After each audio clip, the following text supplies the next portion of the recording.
Hello, everyone. Welcome back to Shadows and Knocks with Echoes of the O.S.S. for this Monday evening.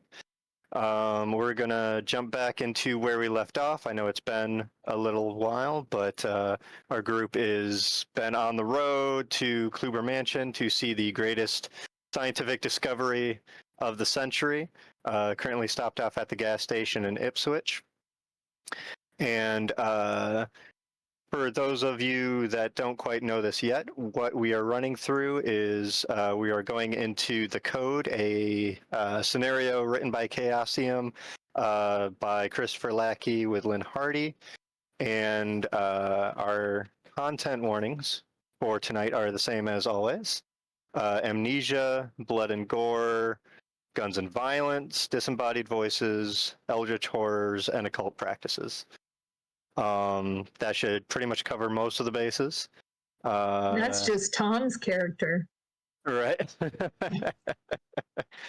And it starts. Of course, depending on what happens, which is always a little unpredictable, there might be other various horror-related things that end up happening. So just be warned to expect anything, I guess. It's Call of Cthulhu, folks. Yeah. All right. So I'll go around and have everybody introduce themselves and their characters again. Going into the new year, Ava, if you can start us off. Yeah, I'm Ava Rogers, and tonight I'm playing Nora Shea, a cryptographer, cryptologist, and student at Harvard. All right. Christina. I'm Christina Presley, and I am playing Sherry Matthews, who happens to be the younger sister of Nora, Ava's character. And she's a singer, kind of like a club singer, and she is relatively new to the spy world, but she did some training in World War II, and she is very different than her sister. And quite young. Call me old. Yes. Yes. In comparison, I guess. And then Not in real life. Next up, I'll go to Vorrt with that comment for him and Rocco. I am Vorrt. I am playing Rocco, the tech priest of the group. Here's things from the vehicles and stuff he maintains. And some other random machinery here and there, but yeah, you know. That too. All right, Teslan.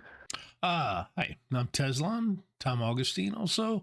I'm playing Forrest Flanagan, the soldier,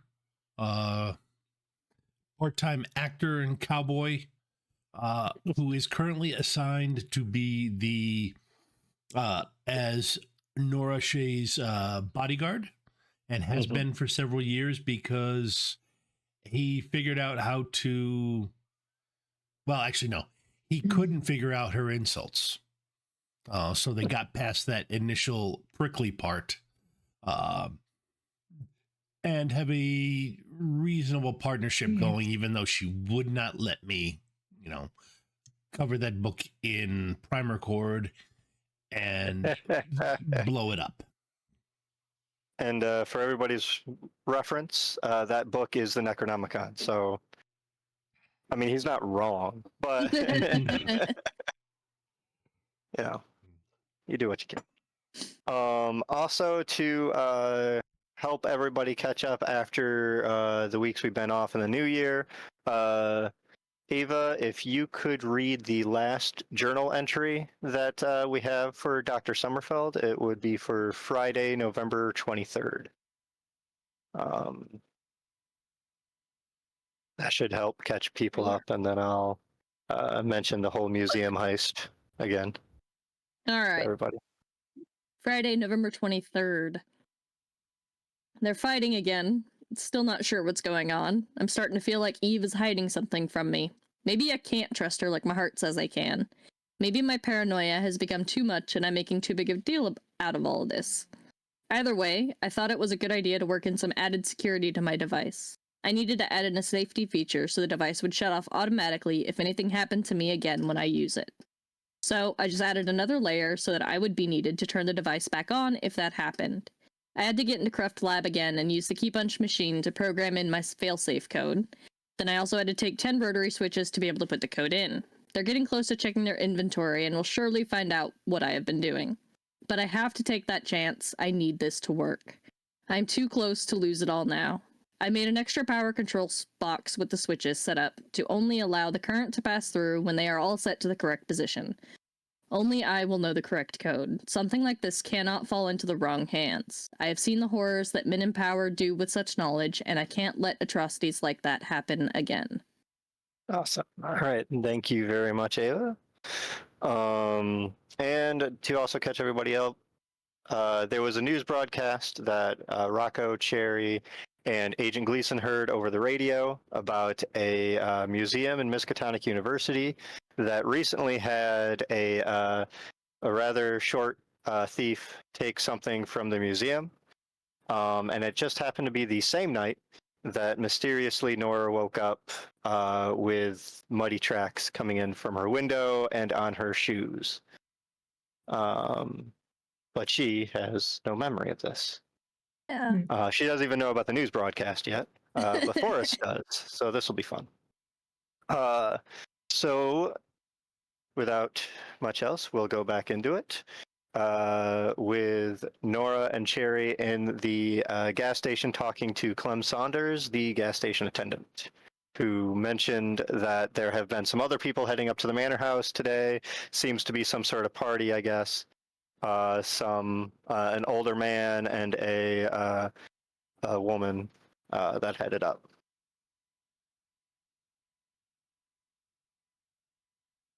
Are there any further supplies or anything you two were thinking about buying here at the gas station, or anything else you were looking for? I think he got Nora coffee as well. Yes, last yes. time, yeah. Nora got coffee.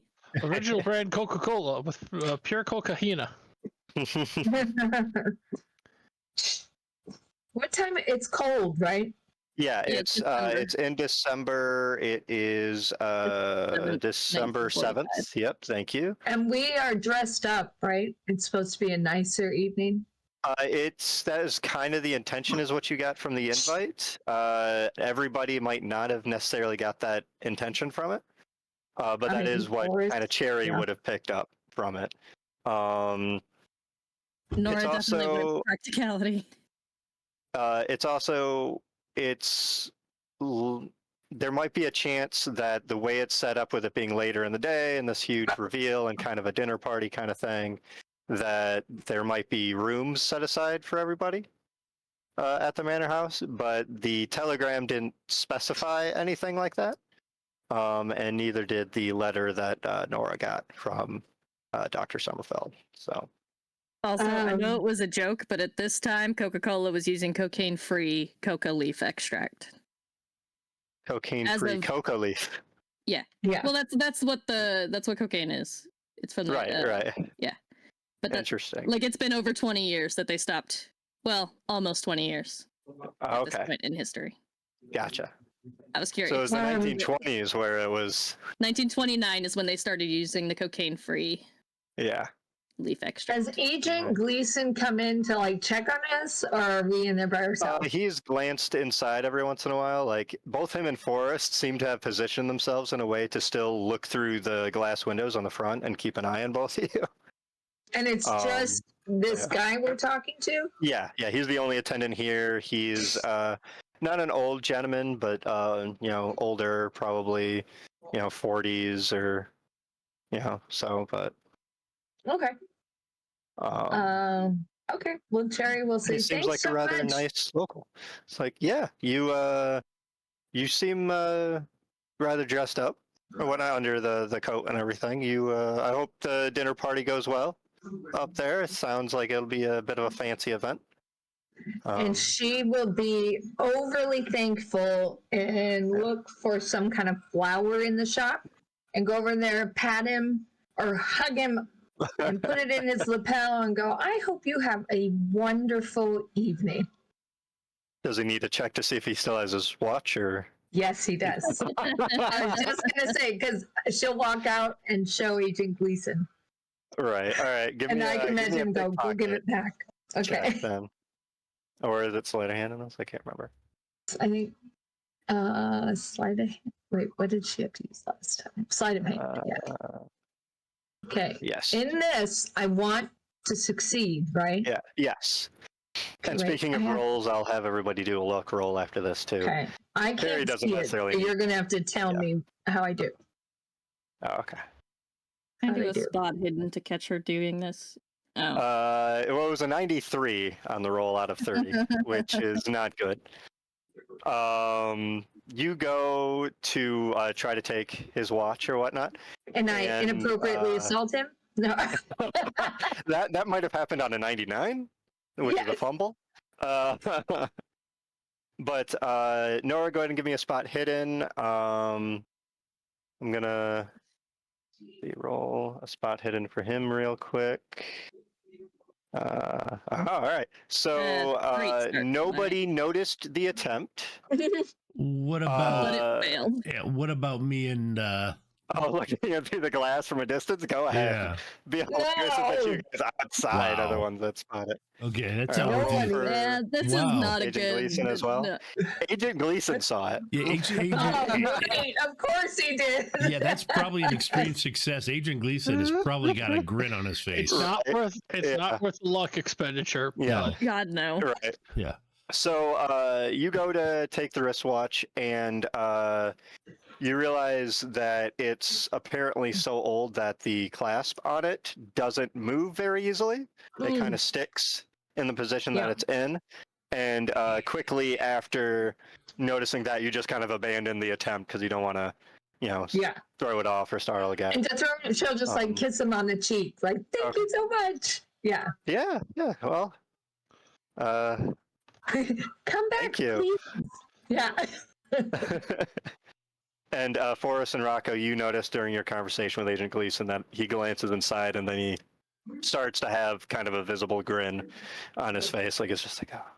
What did Cherry do? What is her wrong? What is her problem? She didn't I do get the anything car at started. the moment, really. Okay. But So, yeah, so okay. but she just kissed the guy on the cheek in there. I was like Cherry. I'm imagining like after Cherry the kiss on the cheek, and she turns to go, and Nora will like hover for like a second and like apologize for her before following her out. You can see like I was like, oh, it's okay. I mean, it's probably the most excitement I've had today.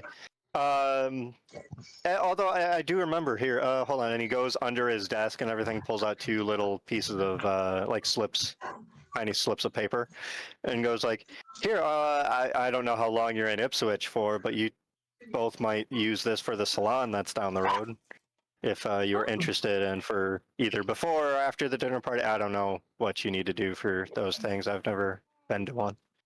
Oh, well, But thank you. yeah, the owner of the salon gives me those to give to people that seem like they might be interested.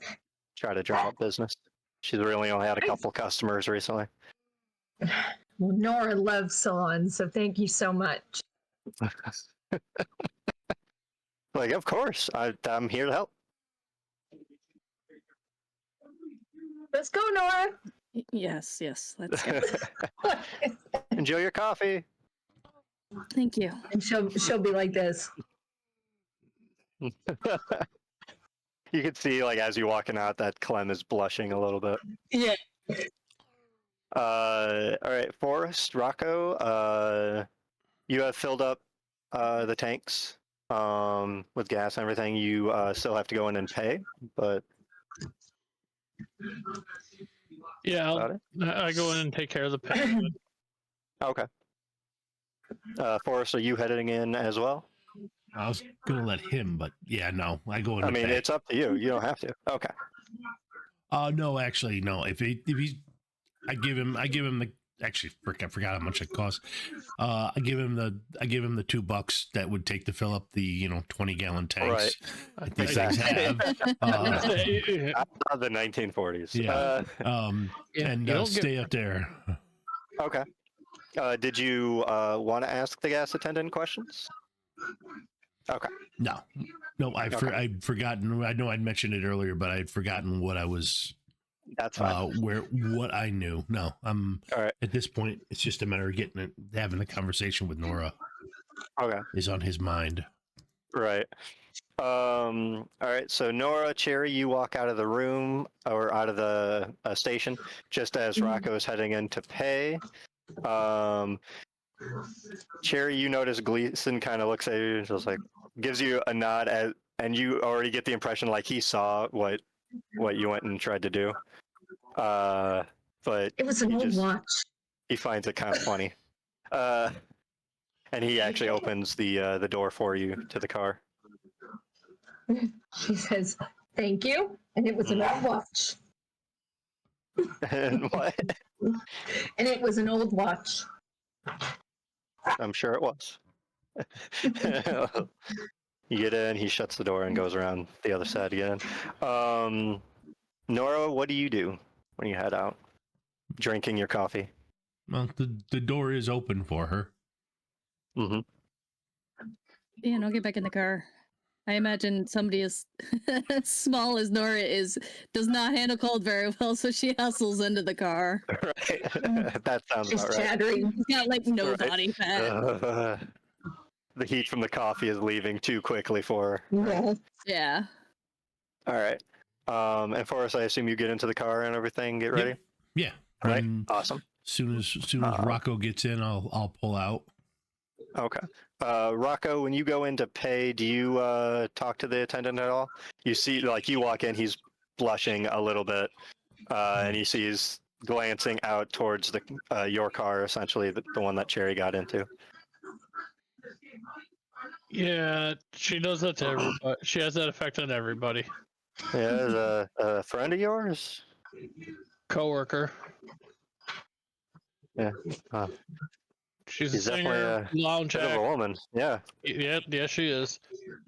Shameless flirt. But yeah, drive her and the rest around. All right. Well, I hope you enjoy the party up there.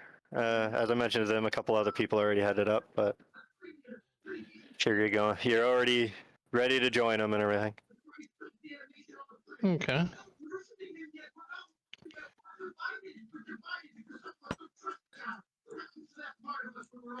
Yeah, I will pay him and head out. Mhm. All right. You go get into the car. Forrest, Rocco gets in the car, and you all start driving away. Yep. You just following him. Anything else you're doing on the drive up? Did you want to get the luck rules out of the way? Yes. Thank you for reminding me of that one. Okay. So to check and see if our luck gets better, we have to you fail roll on this luck roll. Correct. And of course, Forrest succeeded somehow. now I get All right. hard success. All right. Here's my try. Rocco apparently is also Oh no! keen enough, according to the universe. I Tonight is not gonna go well. I have technically failed the luck roll. Technicalities. Oh, but the universe smiles on Nora, and so okay, so that'd be a D10 luck that you get to add in. No, do not say those words, Ava. You will curse yourself. Right.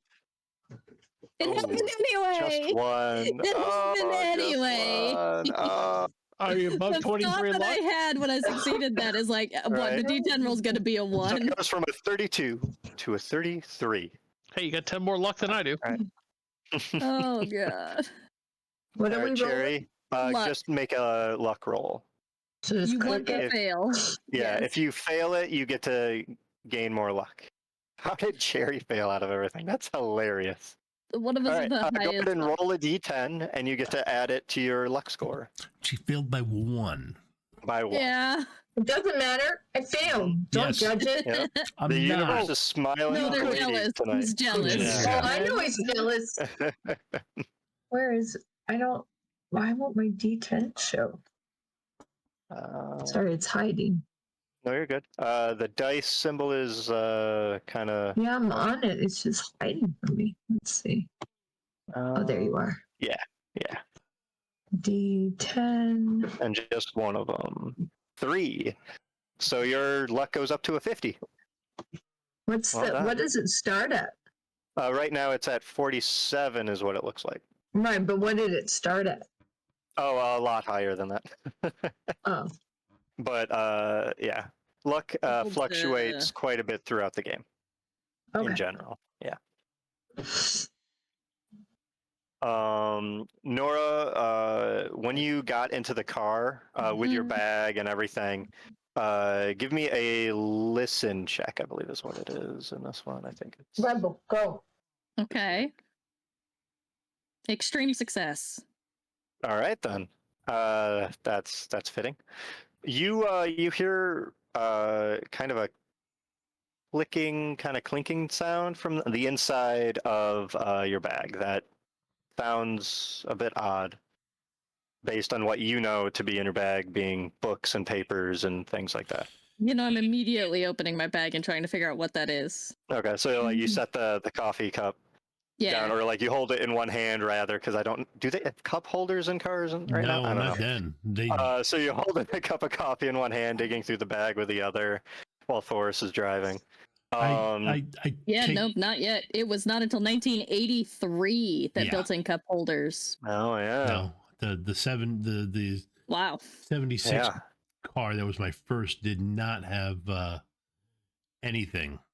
Wow.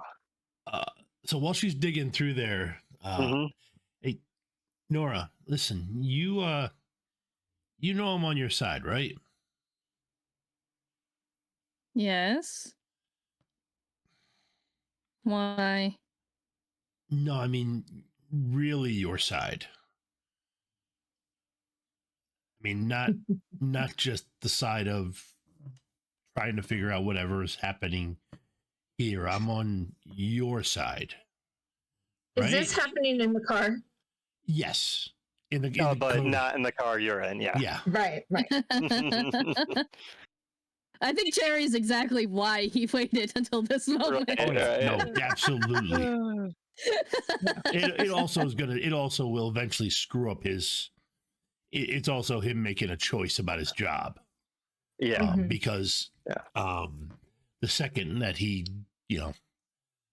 him saying this is pretty much the end of his job. You get that, right? I mean, I know you're not. I know you're too smart to be interested. So, and that's fine, but it doesn't change how I feel and that I'm on your side. She stops moving. Like hand in bag, other hand on cough cup, just completely frozen. Okay, I'm gonna start at the beginning and say everything you actually want to say instead of talking around it, please. I am too tired for this right now. Okay. Well,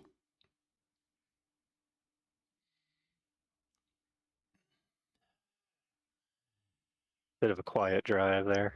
little bit as he's like going through it. He's basically replaying. He's saying everything in his head, and he's going, "No, that's not right. That's not right." And I back up. Okay, no, try this again. Going through the different versions. Okay. Will you just say it? It doesn't just. Okay, I don't know why the theft you felt you had to steal that stuff, but it doesn't matter. And if you want, we can skip this whole thing, and I'm pretty sure I can outdrive Vorrt. I could outdrive Rocco and get us away from here. Theft. We're in two separate cars, right? Yes. Nora, give me a spot hidden. Forrest and Nora are in one car. Cherry, Yeah. Rocco, and Agent Gleason are in the other. Okay. I feel something tingling in the back of my neck, like Right? Like some weird spidey sense. some sort of insult. What were you gonna have me roll? A spot hidden. Hard All right, success. so as he mentions that, your hand in the bag lands on an object that you just based on feeling it, you know it's not something you normally have in your bag. Hold that thought. I'm getting guy's so tired doing- of. Getting so tired of finding things in my bag that I don't remember putting there. Wait, what's? She's gonna- I don't know yet. Okay, then open it up and look. Hey, you She's don't. gonna If somebody Pull else it out of put the bag. Ah, All right, you pull it out of the bag. Do that. And she's like setting it on top of the bag. That's like, I picture like her knees to get, using her knees almost as like a Mhm. work surface. And so her bag's flat and she's going to put it on top of the bag with one hand. But she's still got a coffee in the other All right. hand. I will add Forrest on here as one of the people that can see this handout. So it's the silver key handout. It's about a 6 to 7 inch long, Mistake. kind of odd, key-ish shape. It looks more like a symbol than a key, but it's hanging from an old black cord and appears to be made of a tarnished silver glass. Okay, the theft that happened. Mm-hmm. What was the theft that happened from the Miskatonic? Do Yeah. you know what that was stolen? I don't think they announced what the item Okay. was, just that it was an artifact of some importance. Is that what you took I from know I was able Miskatonic? to piece.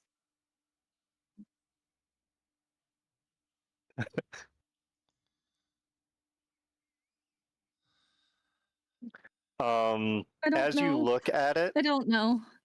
you do notice this is that those time the black things. cord has a little tag on the cord itself on the other end. Yeah, what does it say? It's this property of Miskatonic University Museum. I think so, Okay, so this was a time. but I don't remember doing it. I don't. And it refers to it as, the tag anyways, refers to it as the silver key. Okay. So this Okay. is one of those timey-wimey things again. I don't think so. No, because the time travel, I remembered it. We all remembered it. Our individual experiences. This I don't. But if I did, then I don't remember it. I had a dream last night about Miskatonic University Mhm. and the museum, but I didn't consciously decide to go there and steal anything. Okay. Okay. Well, that makes that okay, good. Then I don't have to. That's good. Okay, I don't have to commit treason. Okay, that's a start. So You can both give me either occult or Cthulhu Mythos rolls.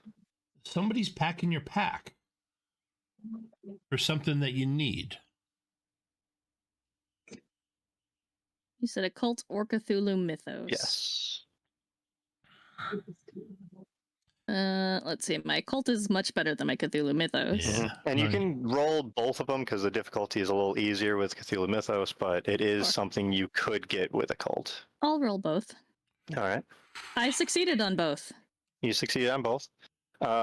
Forrest is not quite sure. I mean, Forrest gets a feeling, obviously, one, knowing that it's an artifact from a museum, Yeah. apparently. Two, with all the weirdness that's been going on. And the three, the fact that it looks like a weird, not normal key. I'm sure he assumes, all right, there's something occult in nature about this thing, So the book but doesn't know. Yeah, what? is like your drill sergeant telling you to make sure what's in your pack and sent you to go get it, even though you don't have a clue about it. I don't know. I don't think so. I've never gotten the feeling that the book has a conscience or soul or whatever you want to call it. So then something else is making you I don't know. I do don't know. that? Hey, What do I know for my rolls, though? I am looking that up again just to make sure I give you the right information.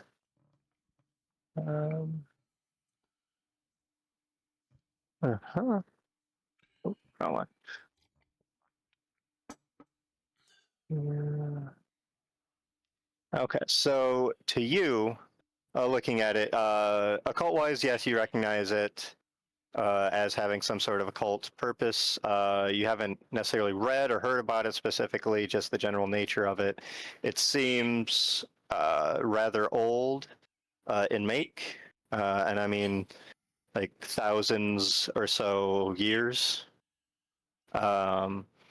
But you do recognize that the shapes in the key itself are probably symbols of some kind.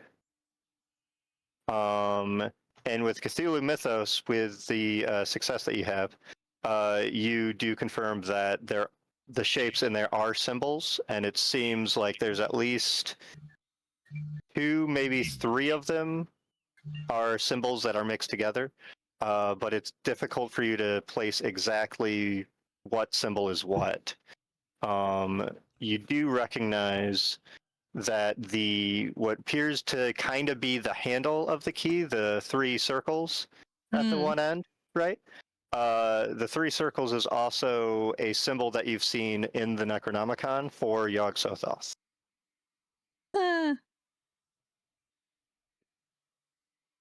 So in some way, this silver key has something to do with Yog-Sothoth and potentially, time and everything. Okay. Okay. Sure. All right. But the rest of the key, the various shapes and everything, seem like they probably represent at least 1 or 2 other symbols that you can't quite identify right now with the way it's set up. You could look in your book, though, and probably find them. Yeah, that's what I'm going to do. While Forrest is driving. Yeah. Yeah. Again, cup of coffee, pull book out of bag. Yeah, so I picture like Probably set the key bag on the gets, dash or something. Yeah. he gets set on the dash. The bag gets moved to like down to her feet so that she can hold her coffee between her knees while she's flipping through the book. This coffee is going to be long cold by the time she gets to drink it. If she gets to drink it. Yeah. So yeah, go ahead and give me a library use as you go through the book. Knowing, like, you've done the brief reading of it, you kind of have an idea of what's where. Library use will just kind of help you. Wow, yeah. You might not remember everything that's in the book that you've looked at so far, but you pretty much know exactly where things are that you remember seeing or at least reading before. You know almost exactly what page it is and about where it is in the book. So you look through, and you realize that it looks like the rest of the key is likely 2 other symbols. One of the symbols appears to be kind of mixed into the very middle of the key, between the tip end with the kind of curved teeth that come off of it, and the 3-circled handle. In the middle, that symbol seems to be one for Nyarlathotep. And the other symbol, go ahead and give me a Cthulhu Mythos roll. But it's going to be a little easier because you have the book that that's assisting you anyways. That will actually pass because you're using the book. I believe the book has at least like a 60 or so on the skill check since you're looking directly into the book. So I guess it would be the head or whatnot of the key, the one with the curved teeth anyways.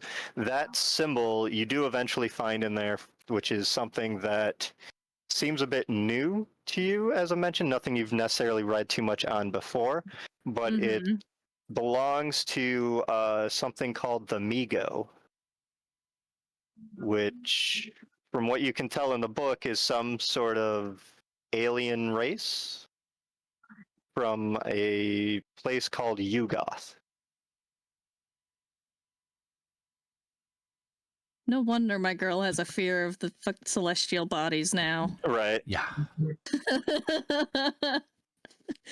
No fucking And wonder. you do find an area in the book with that, once you find that symbol in there, that talks a bit more about the Migo and everything. But that would take a little bit of time reading. The drive itself is about 3 miles, so it's only a 20-minute drive from the area of town that you're in, on the main road. Okay. So you have maybe 10 minutes or so at this point that you could read if you wanted to, or you could just leave it at that as what you're identifying the key. I'm gonna leave it at that for now.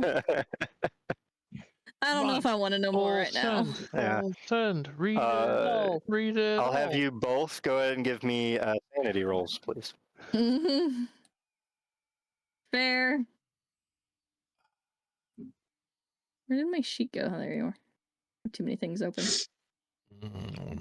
One sec. Sanity roll, you say? Okay. Hey, Nora I'm seems holding it good, together. right? Kind of just a regular day for you at this point. A little unsettling, but you're finding answers. That's what helps, Yep. right? Yeah, and Forrest is good too. I think he's about the same with, all right, this is just life now. Well, I mean, to be honest, right. she opened the book, she read the book, she didn't start twitching, she didn't start crying. This is true. I mean, and after a while, she did just There was a close it temporary panic willingly attack. and put it back. Yeah, Like, she she didn't read further. Yeah. yeah, no, she didn't start doing that weird Nice. head shaky thing, and you know, Yeah.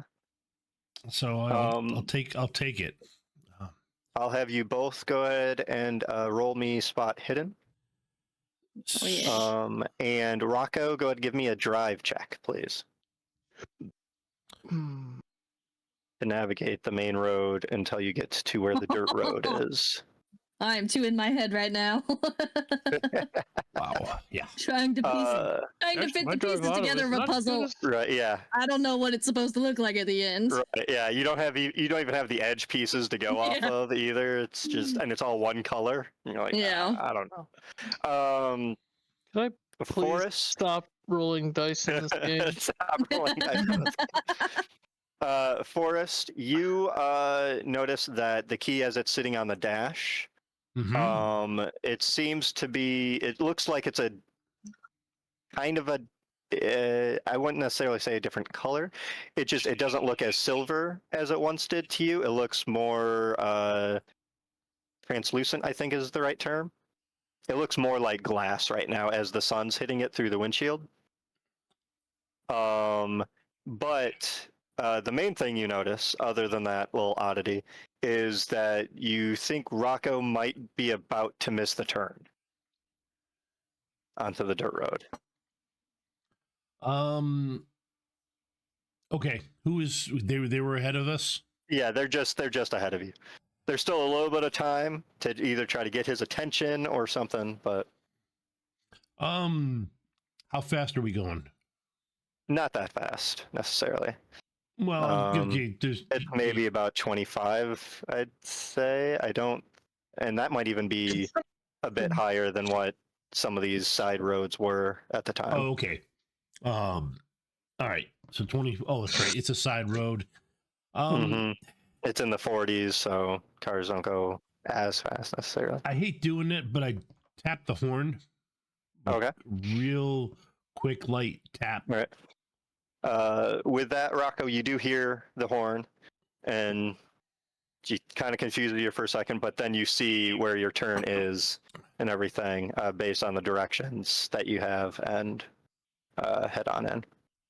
Got it. So he makes the turn to head to the manor house. So after I do that, look at her. We still going there? Is it a good idea to bring this key Yes. there? I don't know. Okay. I mean, Fair answer. I don't know much about the ski, just But the you symbols that it is made up of. you still want to trip the trap. Yes, I don't see much of a choice at the moment. Okay. Hey, I got a good. All right. We me and Gleason have a good track record on tripping traps. I mean, This is true. We've done it a bunch of times. I mean, I did lose a hand one time, but I found it afterwards. It wasn't his hand. Yeah. But Yeah.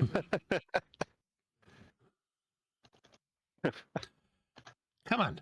Like I but yeah. said, this is what we do. Yeah. So you turn down the dirt road to your left. We do not fight elder No. gods. I mean, that is true. You shouldn't fight them. All right. But big evil things. Oh, this is what we do. We do our part to fight them. mm-hmm. You did your There's part. I apparently did a my thing part. for Delta Green, which you are now apparently both a part of. Yeah. I mean, you did your part during the war. So did I. I mean, I admit this is strange because this feels like, I'm bringing the blasting cap in for the trap that's going to have, me sitting on a whole bunch of explosives. But if you're trying to make me feel better about this, it's not working. And she's gonna just like down half of the coffee. Well,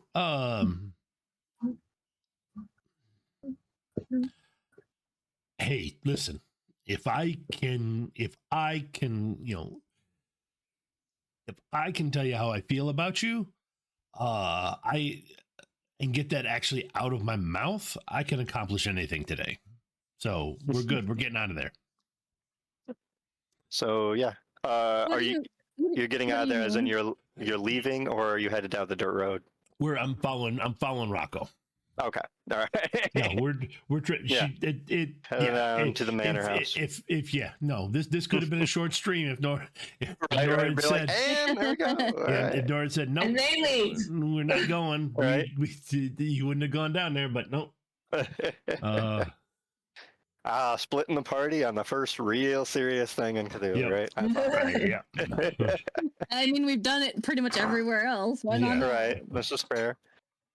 All right, Some of us were new players, okay? Right. Hey, I've never played Call of Cthulhu before. This is true. I think you're all doing pretty good. Okay. Let me get you over to the new page in Roll20. Here you go. So what's labeled on the map there in Roll20 as the main road is the dirt road that you turned off on. And you go down, and the entrance, you see this wall to the estate, essentially, kind of like a decently built but kind of old brick wall setup. And then it comes up to an area that has an open gate to head into the area that has kind of a curved drive to it. As you approach, you notice that there are 3 cars there already, and a truck in the only spots that really seem like parking spots right outside the front. But it seems like there is enough space to kind of pull up to where the front porch is, and at least get out there and kind of figure out where you should park.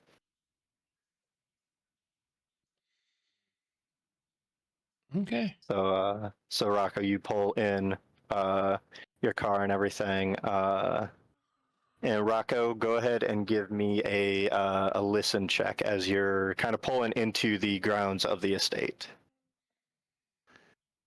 Just as a reminder, if you fail a skill, do you get to put the dot?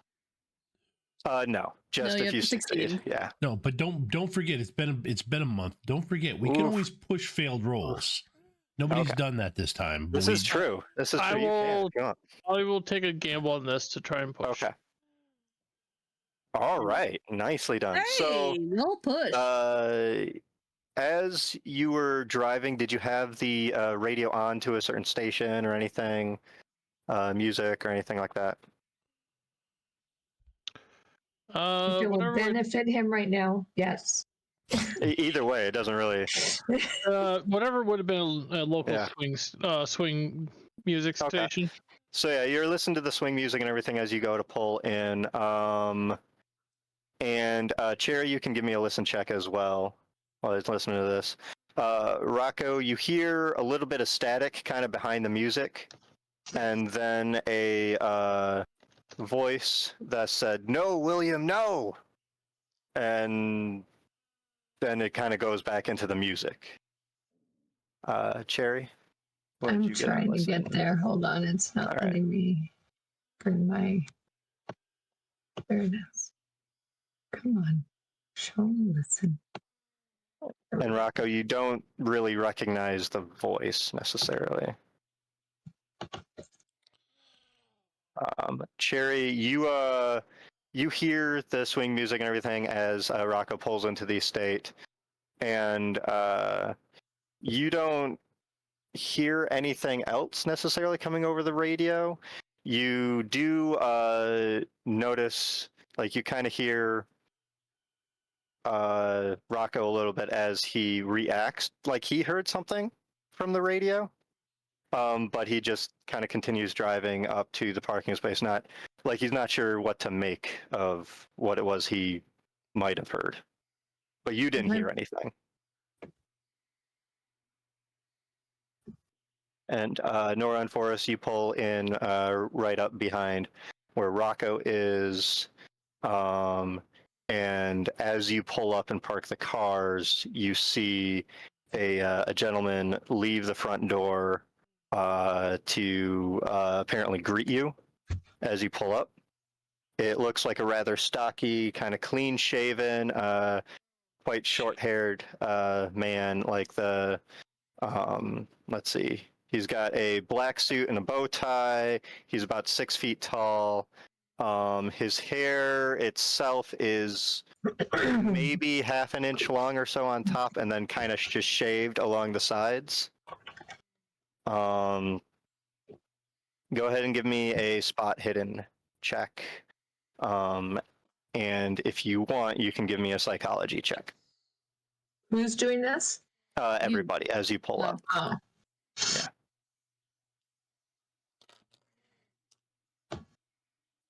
Spot hidden, you say? Yes, spot hidden and or psychology if you want to do a psychology roll. You don't have to. All right. I might as well. Okay. Your psychology. Oh. Yeah, I figured. Oh, At wonderful. least I'm hidden. She's in a emerald green dress, but she's hidden. Mm-hmm. Okay, All good. right. Getting these Forest, yep, getting those out of the way, right? getting those out of the way. Rocco, you can do a spot hidden and psychology roll as well if you'd like. I know you love rolling dice in this game. I mean, what can go wrong? All right. Everything. All right. So, well, at least Cherry and Nora. right, yeah, spotted Cherry and whatever it Nora spotted something. So as you go up to this man greeting you, to all of you, it looks like he's a bit of a servant of some kind, possibly like a butler. Seems rather built for one, but I mean, Forrest, you've known some butlers were also more bodyguards than butlers anyways. Yep. Right?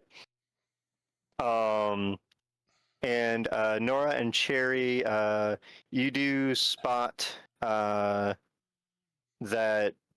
his presence and everything does seem like the type to where he would be kind of overlooked in most situations. Definitely seems like one of servitude.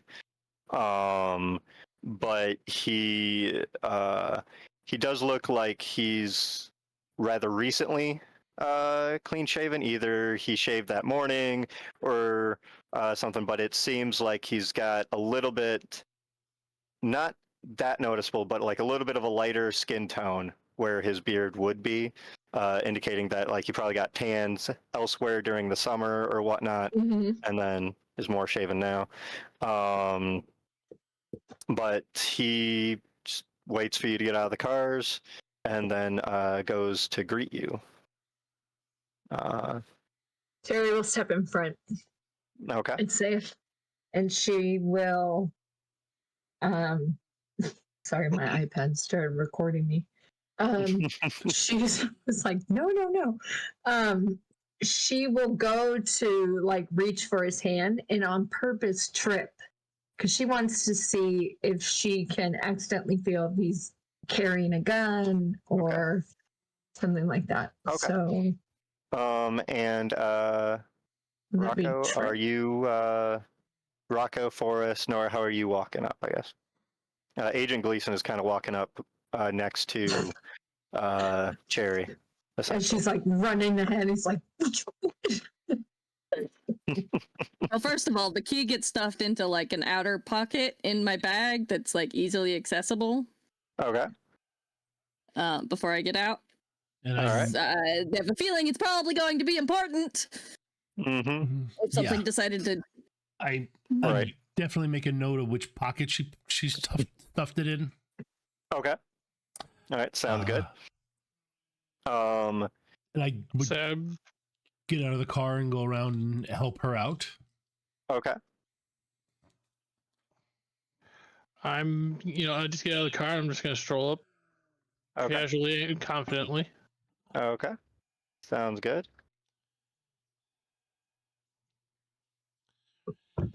All right. I'm going to get everybody over to the map for the manor now. Yeah, I'm using the map itself as a way for everybody to kind of, I guess, have an easier, kind of clear idea of where you're moving in the manor house. So right now it should be able to just see the porch if I've set everything up properly. Yep.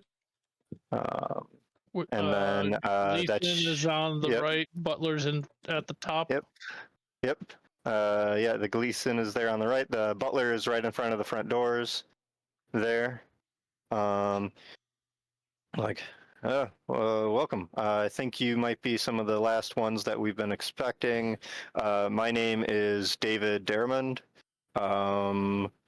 And you are, let's see, we're expecting a Raymond Gillum, a doctor from Harvard. Is one of you Dr. Gillum? Looking at like Gleason and Rocco and Forest.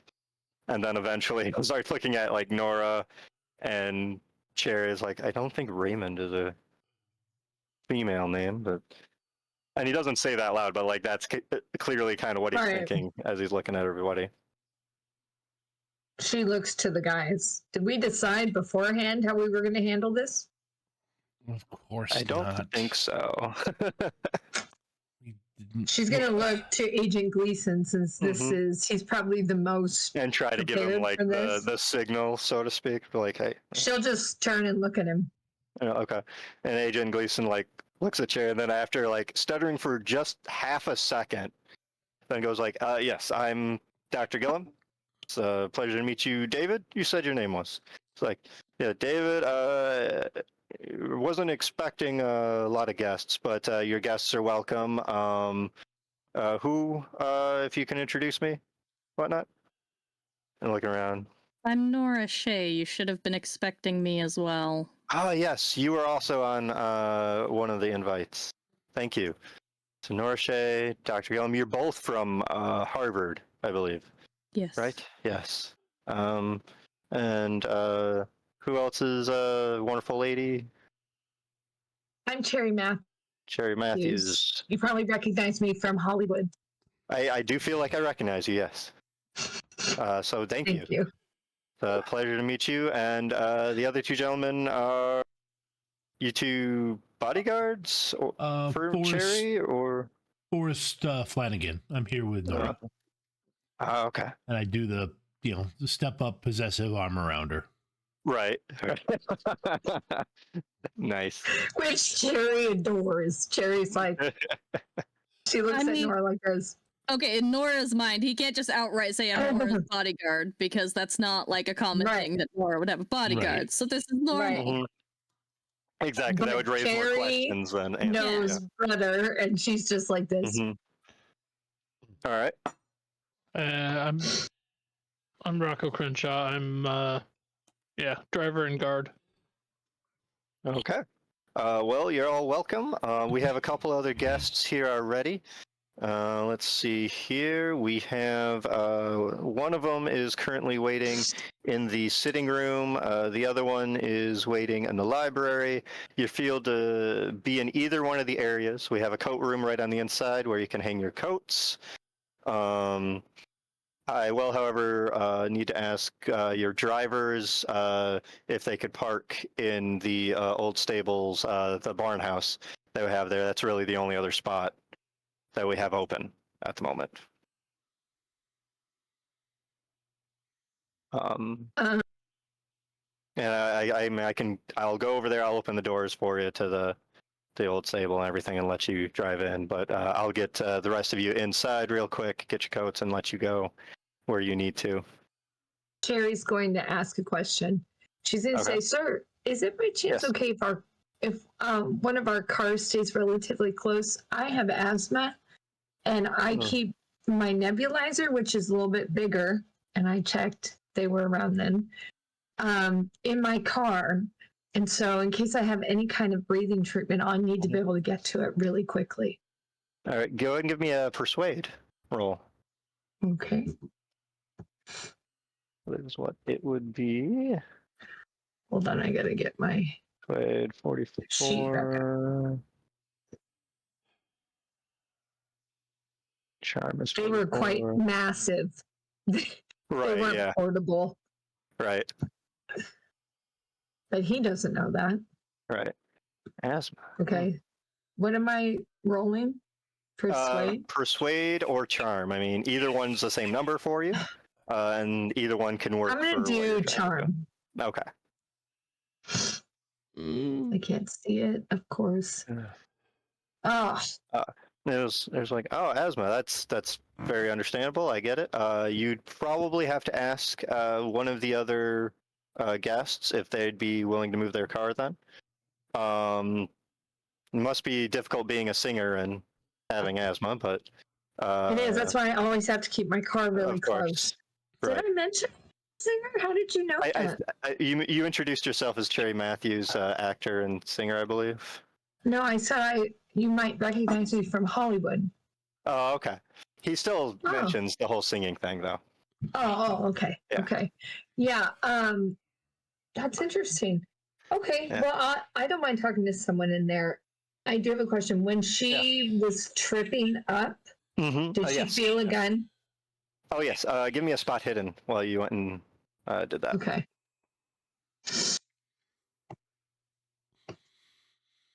Almost forgot you did that. Let's see. You don't necessarily feel a gun. You feel that he has some things like on his belt, but they don't necessarily feel like a gun. It's kind of difficult to tell what they were, though. If it is anything, it's maybe like two kind of smaller items. Or you could have been happy to see her. Wow. On his belt. Hilarious. And, with that, she doesn't want anything to do with that. To the manor house for everybody to walk in. Motion the drivers to go ahead and move the cars, and we'll probably go to break. Okay. Yeah. Sounds good. All right, sounds good. We'll be back in 10, folks. Going into the manor house. See you in 10. Welcome back, everybody, to Echoes of the O.S.S. Watching Shadows and Knocks. everybody just got to the manor house and is walking in to the Kluber Manor. Nora, Cherry, and Agent Gleason have been directed to either go to the library or the sitting room, wait with the other guests until everybody's here and ready. And Forest and Rocco are directed to park the cars in the old stables, the barn kind of building outside, since there's no other spots. Sherry, did you still want to try to find one of the guests and convince them to move their vehicle? Yeah, she will go to the sitting room. She's going to assume there's probably a better chance of finding someone who had to park up close Okay. in the sitting room. Okay. I'll put you over in that area. So you go down the hall here into the sitting room area. Yeah.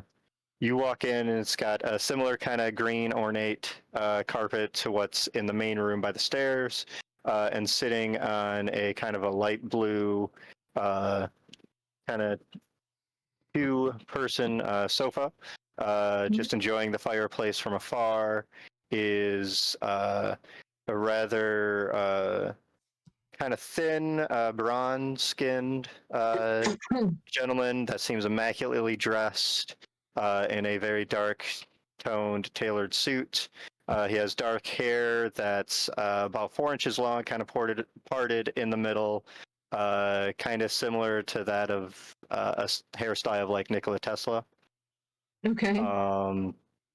And he has a simple cane to his side that looks like it's just ornate in nature. Okay. And he looks about 35 years old, and as you walk in, he looks up and notices you walk in and goes like, "Ah, you must be one of the other guests." And she's gonna act like she's a little bit out of breath. She goes, "Do you mind if I do? I am. Can I? Do you mind if I sit with you?" Sure. And he actually like stands up and motions for you to sit down and everything. And as he stands up, you see that he is a rather tall gentleman as well.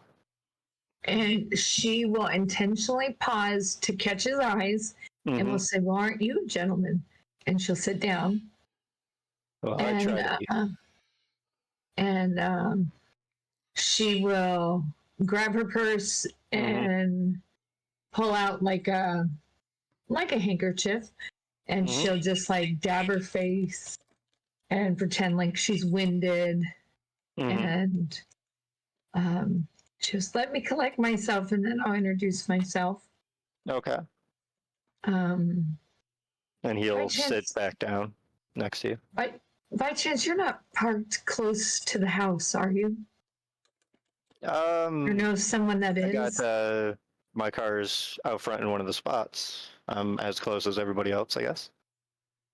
Well, I asked because I got here relatively later and my car had to park far away. And as you can tell, or I don't know if you're familiar, I have asthma and I need my car close because in case I have an asthma attack, which I'm trying to prevent right now, just a second. And she takes some more breaths and she's trying to calm down. I need to be able to get to my equipment. And they told me to come in and ask one of the guests if they wouldn't mind switching. And I'd really appreciate it if you wouldn't mind. Go ahead and give me a charm or persuade check, depending what you want to do. Okay. She'll do charm. Let's see. Come on. All right. Like, oh, well, that does sound like a rather serious thing, and I understand why you'd want that. I do actually happen to be a medical doctor. Even I better. probably have some better equipment in my car. Well, should help. you'll have to excuse me. I'm young, and I just would feel better with mine. I wouldn't mind you administering it to me. But I'd feel better with my equipment. I'm sure you can understand.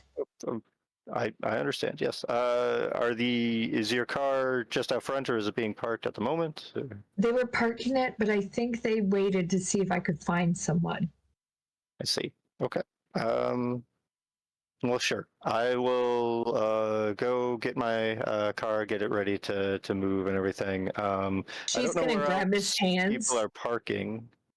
Yeah. There's people out front, but she'll grab one of his hands and say, "Thank you so much," and she'll stand up and pull him into a hug like she did the guy thing, all while doing sleight of hand, trying to see if she can feel if he's carrying or if there's anything she should be worried about. Oh, okay. Go ahead and She's do new sleight of and hand. she's Then. overzealous. Eva. Right. Go ahead and do sleight of hand then, I guess, to check him out. Let's hope to God she doesn't like go for his belt or something. His Right. Be pants like, fall whoa. off. Yeah, he's like, What am I administering? I was just willing to move my car, lady. Ah, damn it. Oh, all right. She needs to stop doing this. Yeah, go to hug him and everything. He, as he goes to stand up and everything, he moves with definitely like an elegance and grace kind of thing.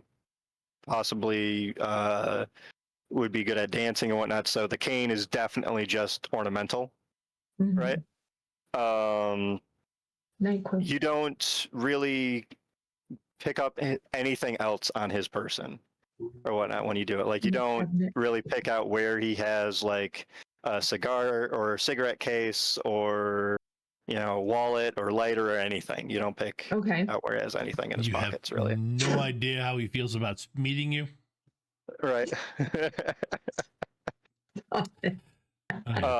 That's the end of that joke for the night. Okay. That joke's like a derringer. You only get 2 shots with it, and after that, after that it's rude. Okay. Or maybe. By the way, what was your name, ma'am? Again? It's Sherry or Miss Matthews. Either's fine. Sherry. Well, it's nice to meet you, Miss Matthews. I'm Dr. Dexter. Is my name? Nice to meet you. It's a pleasure. Would you prefer to? Ambrose is my first name. Okay. Would you prefer me to refer to you formally or go by Ambrose? Ambrose, Doctor, either one's fine. Okay. I mean, I think we're all here to just enjoy the evening and whatever this big scientific reveal is, right? Right. It's not very often a gentleman will have me refer to them formally. So, but if you would like me to refer to you formally, I will. I'll leave it up to you, ma'am. Okay. And he'll go to head out and move his car. Go ahead and give me probably an intelligence roll, just general intelligence roll. See if you recognize the name. Okay. Gosh, I hope she doesn't miss this. I'll put them out there. Where is intelligence? Is it at the top? Yeah, it's one of your, I think it's... there it is. In the center, yeah. Come on. Oh, okay. All right. You do recognize his name, but you recognize his name as someone that's more renowned recently in the areas of physics than, medicine necessarily. But other than that, you don't really recall a lot. You've heard the name or seen the name either published in a newspaper or magazine somewhere at one point, but otherwise generally related to physics. Okay, so you do feel like he had some involvement in the Manhattan Project, but you don't really know anything else specific. Because of who Cherry is, she's going to make this statement. She'll say, like as he's walking out. Just flirty. I'm not very, or say, physics is normally a strength for me, but probably not in the field you are. It's a rather large interest. It's kind of my, I guess, newer curiosity that I've been following. But I seem to be just as talented at that as medicine. So. Okay. Yeah, I'll be right understand. back. Okay. Nora, where did you go as you library. headed in? I figured. There's not a question. Right, yeah. Kind of why I carried Okay. out of that scene, because like there's not a likely chance Nora went. There was Yeah. there was absolutely no that's why that's why Forrest didn't say anything. He read Right. sitting room, library. All right. I know exactly where to find Nora. Gleason is actually going to follow you into the library, knowing that Forrest is parking the car. Right, he's Okay. trying to be nice to his friend, kind of thing, and help out in the bodyguard aspect of things. And plus he knows Sherry can likely handle herself if need be. Nobody. Not so sure about little Nora, right? But that's fair. I guess. Yeah. Yeah, so you head into the library. Do you have electrical engineering or anything like that as a skill? I think so. To some degree. I have electrical Mhm. repair of 35. Go ahead and give me electrical repair roll. okay. That's a great roll. Ooh, and we have our first fumble of the night, folks. Right. No, all I right. fumbled No, earlier. Other I fumbled fumbles. earlier. Oh, okay. It's, I So fumbled my it's a psychology roll roll as 20 well. fumble night. Yeah. yeah. Okay. Wow. Yeah. Right. But yeah, you had another fumble, everybody. I need to Good both job. mine. Okay, so let's see. Best description of the library as you head in. It's a Here room. we go. There are books. It's a room, there's books, right? Yeah, you definitely smell the wonderful smell of old books as you walk in. It appears to be a rather large room, possibly one of the largest that are in the house. The walls are lined with books, but the center of the room contains various shelves that also have some books here and there, but mainly is kind of cordoned off almost in a maze-like nature with workbenches, machinery. It seems like there's. Go ahead and give me a mechanical repair roll, even if you don't necessarily have it, to try to recognize some of the various bits of machinery. But you do see what appears to be seemingly random electric parts here and there, and some of the areas do look like you probably might have seen them at a machine shop here and there. But in general, the library is definitely a bit of a maze.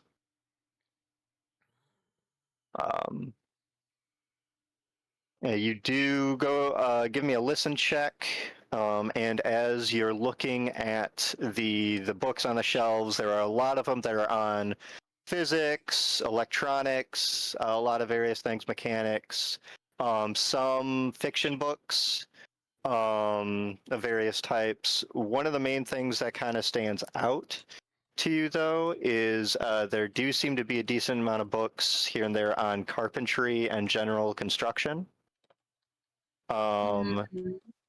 And those seem to be, based on what you can tell, kind of more recently disturbed than some of the other ones. And you do remember that there was a copy of the Time Machine that Dr. Sommerfeld had checked out from Harvard. Oh, yes, I remember library. that. So, yeah. I'm going to push my listen check, though. I feel like that might be important. Okay. All right. Ooh, right on the money. All right. Roll 20 is teasing me. Right. So as you're going through and noticing the books and everything, and you know Gleason is walking in behind you and everything, just keeping a casual kind of protective eye. You do hear that somebody further into the library is kind of rustling through papers, kind of whispering lightly to themselves over likely what they're looking at. You're not entirely sure. It sounds like they're saying something along the lines of, mechanics or electronics, questioning a couple things, but it's hard to hear exactly what they're saying. It definitely doesn't sound like they're talking to anyone, just to themselves, right? You push farther into the library? Yeah. All right. Off in one of the little far corners, you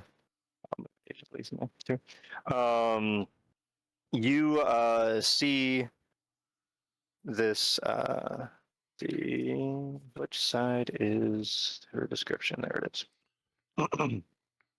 So you turn and you see, kind of looking over what appears to be a main work desk area. It's got a series of different papers. Some of them appear to be blueprints and everything on it. A couple small parts here and there, various electronic equipment. But you see a rather petite, kind of plain-looking redhead woman. Has a long braid in her hair. Looks kind of like a librarian to you, and is dressed in a rather conservative, flowery kind of blouse, long dark skirt. Seems rather approachable, in good spirits, but definitely gives the impression of someone that's rather intelligent and confident in herself, and is definitely rather inquisitive as she's looking through these various papers. Go ahead and give me a psychology roll. Okay. No. No. All right. Yeah, she's definitely rather curious. She looks like she's trying to make sense of what some of these papers mean and everything. And in general, doesn't seem like she completely understands what she's looking at. But she is definitely a rather intelligent woman. And you can tell she's trying to use just like base intelligence to help figure out what some of this detailed kind of electrical and mechanical and physics notes and everything are. Man, in any other situation, I feel like she and Nora would get along, but I'm pretty sure Right. that's Eve. In any other No. situation. Right.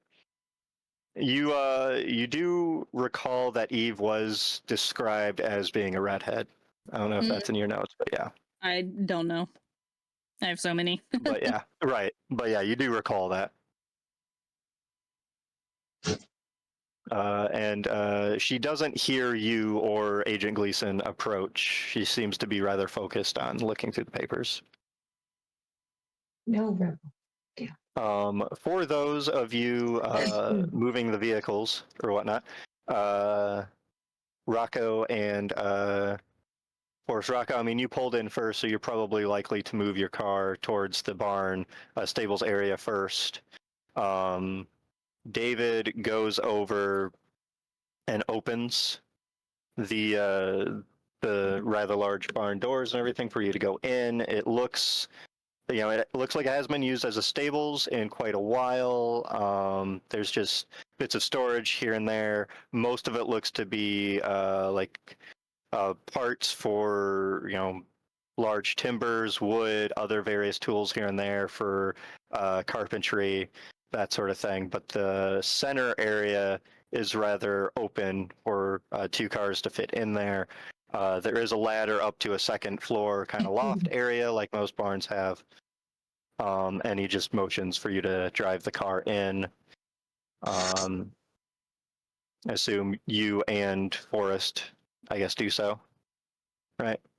Yeah, I Yeah. drove the car in. I will park it in such a way that it looks like it's neat and orderly. But if I need to, I can bust through a door. Okay. All right. Go ahead and both of you give me spot hidden. Again, what? Why? Why? Just- Why? I'm sure it'll to be fine. spot something that may or may not. Yay! Whoa! All right, look at you go. No one's finding you Nice. or you. So as you go to pull into the barn, you do see a gentleman kind of leaving the front of the house and everything. Rather tall, kind of bronze skin, dark suit. and you do recognize them as being Dr. Ambrose Dexter. You recognize them from a lot of their more renowned work in physics as of late. They worked in part in the Manhattan Project, and you also, like, you've known of lectures that they've given and everything like that at various universities. But he kind of stood out in your memory because he also, one, he used to be a medical doctor, and he still technically is. He can still has his license, can still practice medicine and everything, but has in recent years gotten rather involved into physics. Earlier this year, even, he was mentioned in a journal on astrophysics that was through Princeton University, where he was a guest speaker talking about practical applications in military technology.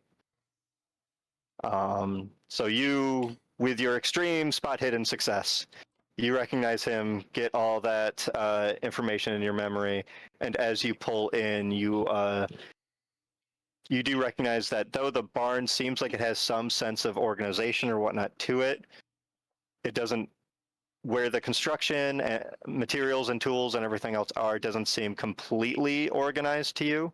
But this does appear to be a space that was, in recent use, right? Forest, with your hard success, you see the gentleman coming out. You see that he's heading towards one of his vehicles, one of the two darker ones that were on the map there. You don't immediately recognize him necessarily. And as you pull into the barn, you do notice that the multitude of carpentry tools and materials and everything do look like they might not be organized in the best way necessarily, and the barn was recently used.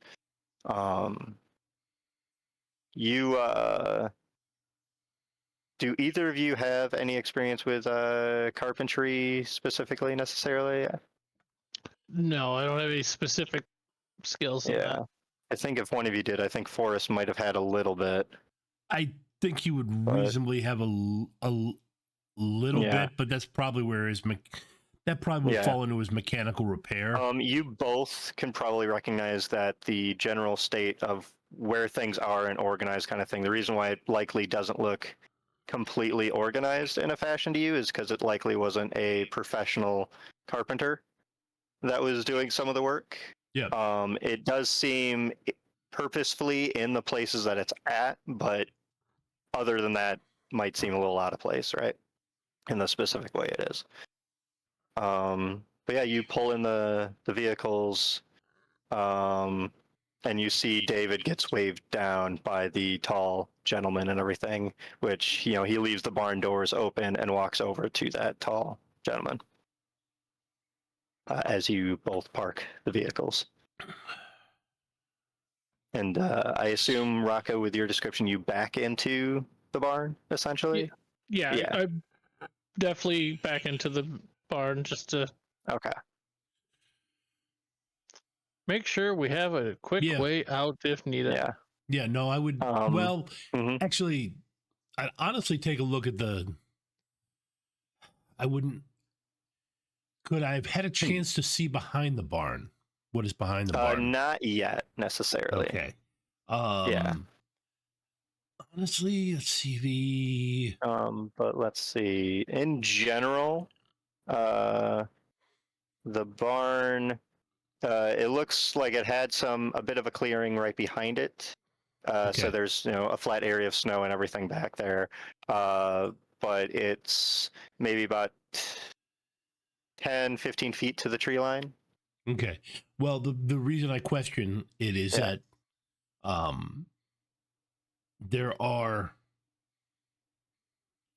it's actually easier sometimes to go through the wall depending on how often, especially if it's a pole barn. Yeah, and it does appear to be a rather old pole barn, right? Okay, so it's a pole barn, so I could actually fit. Yeah, like it was used as a stables at one point, could have been used as a barn in general. So I would be able to Then I would probably just, as long as I could pull in where I could just drive through the wall, I would do that so that we're not, so that, especially since Rocco would get there first and he would be backing in. I'd pull into a spot where there's no support, where there's no main beam, so that I could just crash through the clapboard that's on the outside. With going into the barn, the doors only are wide enough for one car to go in at a time. Okay. But since Rocco would have pulled past the barn a little bit to back in, I'm going to say you went in to face front towards the back and everything in an area where you could just kind of break through if need be, and then he backed up to face where the doors are. So that should work out. Not that I've what's up? Not that I've ever driven through a barn, the wall of a barn.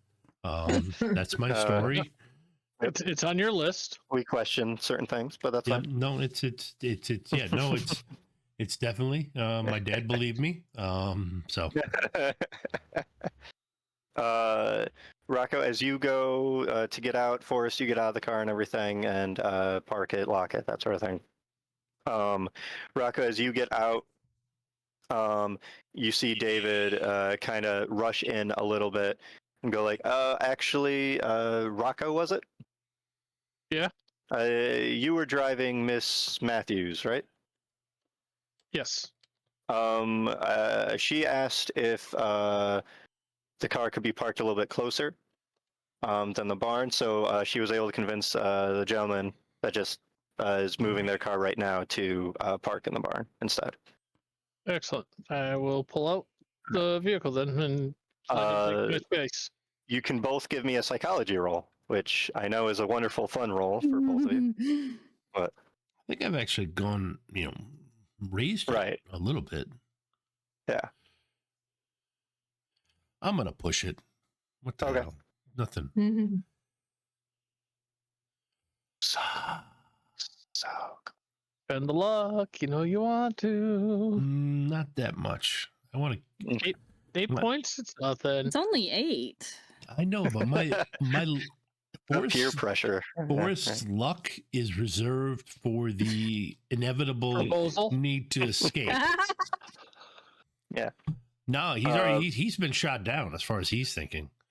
David seems a bit winded, I guess is the best way to say it, kind of thing. Like he seems like he's in shape, but with the winter and the snow and everything, and he seems like he wanted to catch you before you completely finish parking. It's just like, all right, his spot's right over there. He'll switch with you, if that's all fine for you. Yep, I will get that arranged. All right. Forrest, was it? Yes. If you can follow me, I'll take you to, let's say, I believe Nora went to the library. No, of course she did. All right.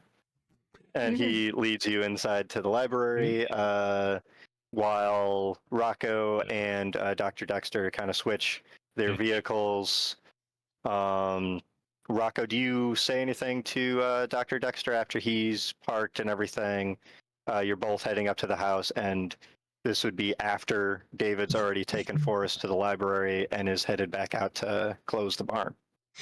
I'll just give him my words of appreciation for being accommodating to Miss Matthews. All right. We're like, oh, of course. I always try to do nice things as I can, right? So what brings you to the manor house? Driver and bodyguard for Miss Matthews. Close those doors. Driver and bodyguard for Miss Matthews. Oh, well, I just had the pleasure of meeting her. She's a rather nice woman. Yep. She's certainly a pleasure to work for. Flirts with everybody. Absolutely everybody. You a military man then? Most bodyguards, I believe, nowadays were, right? With the war just winding up. Yeah, I served. Mainly Mainly in the Army Engineer Corps, but still serves. You were an engineer, I see. Yep. That's exciting. What knowledge? Physics, mechanics. Mechanical engineering.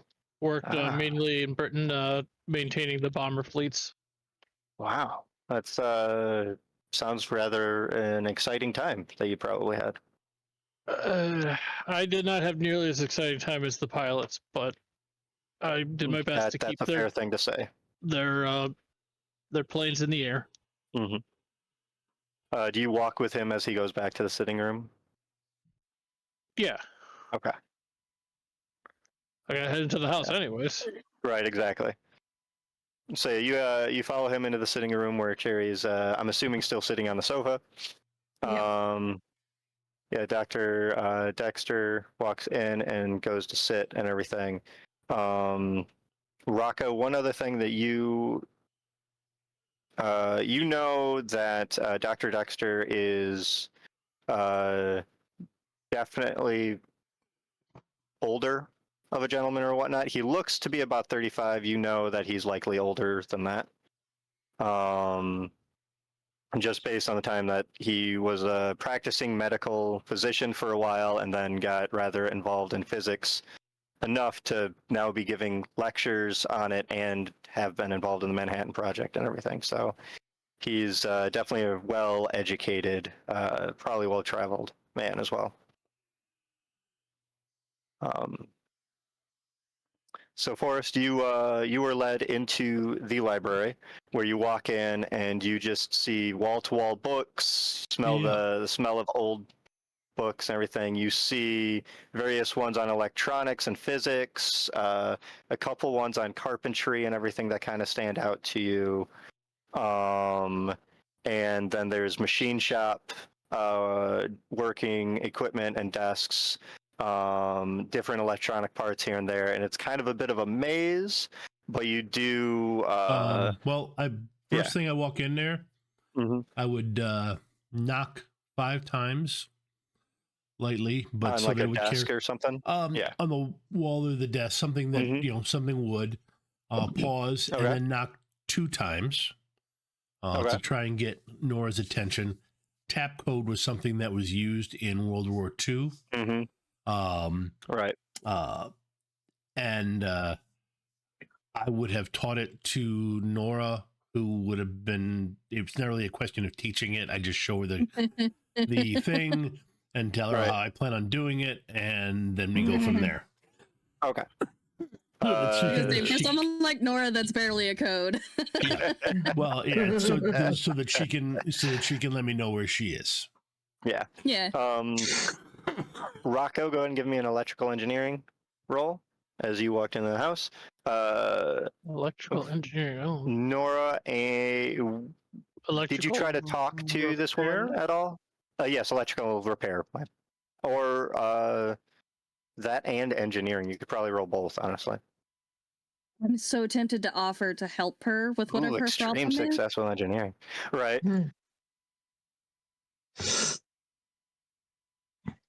So actually, I think yes, she would. Okay. All right.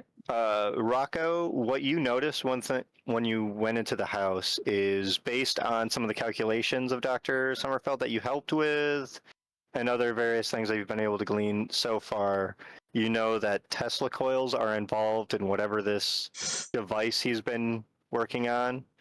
They're involved in some aspect of it. When you walk in, however, there is no noticeable ozone smell that you pick up, which mainly just indicates that any Tesla coils haven't been necessarily fired up in the past couple of hours or so. So, if there are some here, they haven't been necessarily in use unless they were used like first thing this morning or something like that, right? Right. All right. Since it's getting close to about 5 when the telegram mentioned for everybody to be here. Yeah, Nora. What'd you say to the woman as she's looking at these various papers on the desk? Could I Since you seem... And she like seems half startled, kind of thing, when you even did that. And kind of looks at you like, "Oh, yes." You seem a bit, well, lost. I was... I wouldn't say assist? lost exactly, but sure, I would welcome assistance. You are Oh, Nora Shea. Nora Shea. I think I recall Dr. Sommerfeld mentioning that name. How do you know him? I assist him at...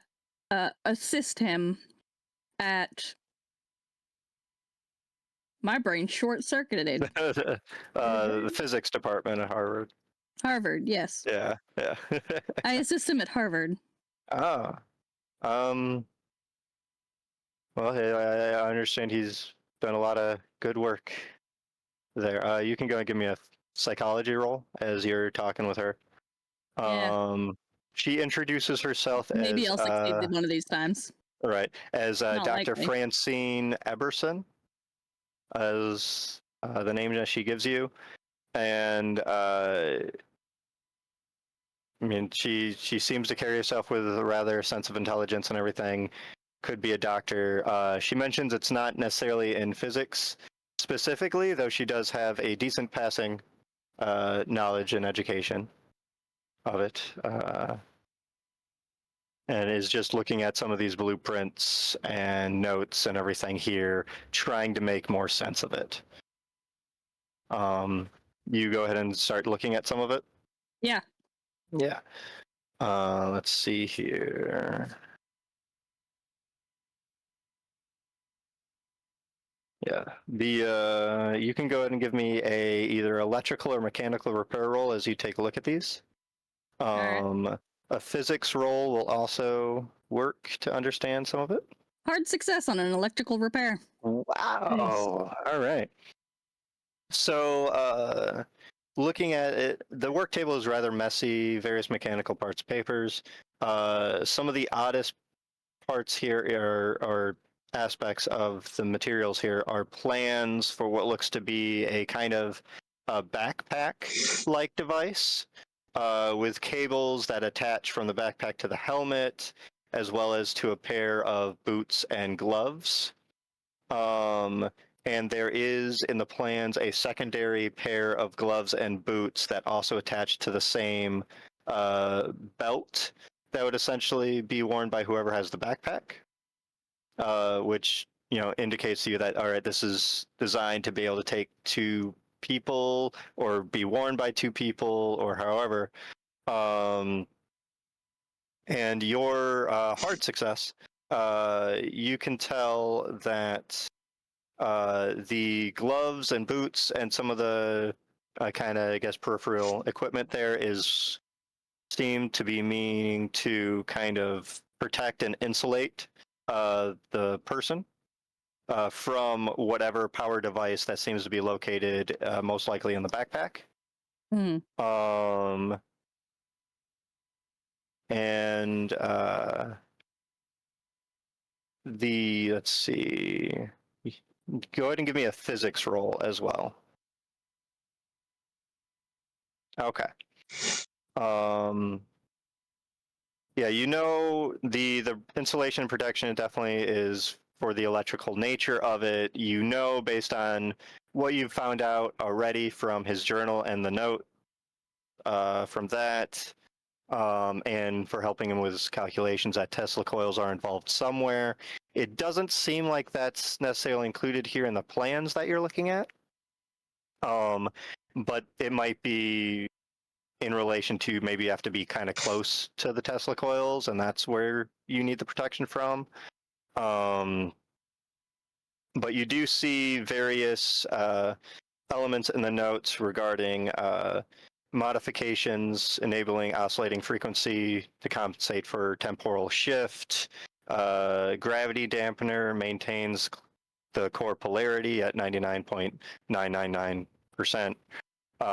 There's a mention of something that he refers to as temporal plasma conduits, a matter stream, matter, field capacitors, all these different terms that in general kind of go over your head as far as what they're referring to, but based on, use of temporal and everything, various things, it's as clear to you that this are the plans for his time travel device or whatnot, which seems to be more of a suit of some kind. Okay.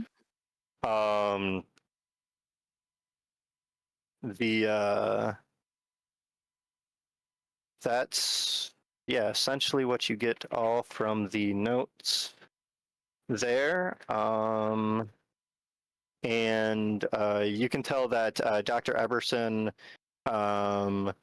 is making sense of most of what you're both kind of finding. Maybe about a little bit less than what you are. She probably has less experience in actual electronics and everything.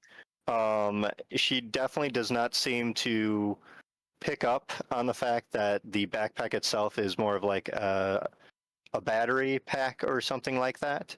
But in general seems to understand, like, okay, that helps insulate the wearer and everything. This is worn for something. She knows what the word temporal means, but she doesn't quite understand the bigger picture, the fact that he's referencing this as a time travel device, right? It just seems weird that he's using those phrases to her. I will not enlighten her if she does not already know. You do also notice, with the fact that you got a hard success, that you don't smell ozone or anything in the air. So you also know that Tesla coils, if they were used in the use of this machine, this device, they haven't been used in the past couple of hours. So the earliest that they were likely have been used would have been maybe early this morning, if not even longer ago. Right. But on that, I think that is where we can call it for the night. Great. Nora, you would hear the tapping that you do recognize as Forrest's signal as he walks in. She'd call out, like, Forrest back here. Right. And Forrest, you walk in, you see this, red-haired, rather petite kind of librarian-looking type, which you would recognize might be, because I'm assuming Forrest is also familiar with Eve from the journal and everything. Yeah, I was the one that suggested she's a honeypot, but right. Yeah. So you recognize this. Eve was a redhead, and this is also a redhead with braided hair, going through Dr. Sommerfeld's papers and everything. The desk does overlook a window that kind of looks out towards the front of the manor house. You can actually see where the vehicles are parked, the fact that Rocco is parked, his vehicle in one spot, and then there's a vehicle in the other spot. And you see a taxi pulling up with somebody in it. And as it pulls around, you see the door open, and Nora and Forrest, as Dr. Arvidson's looking through the papers and everything, you see out steps this, this rather tall, blonde-haired woman that you recognize as Sylvia, stepping out of the taxi. And looking up at the manor house and being greeted by David, as she apparently is also one of the guests. And that's where I'll end it. Okay. I really, considering what I do to all of my players, I really can't complain. You cannot be upset about this. All right. I just want to not roll dice in this game anymore.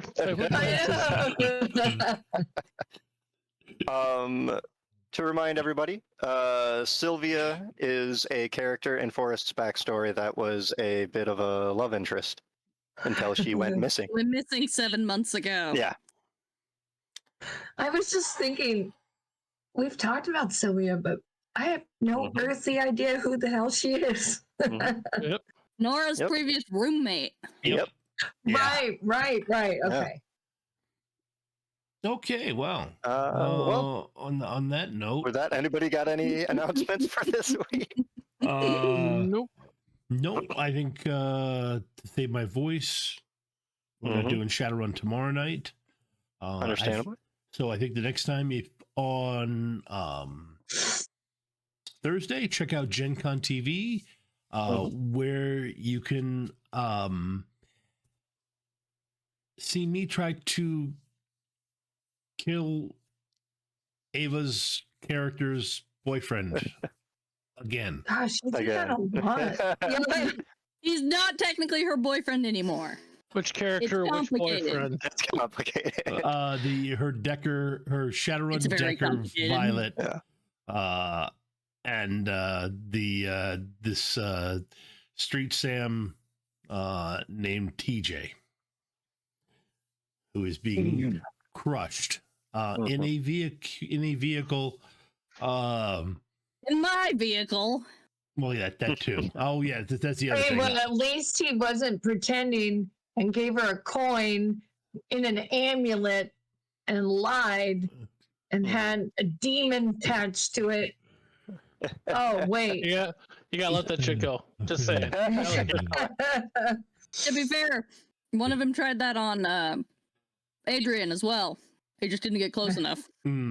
Yeah.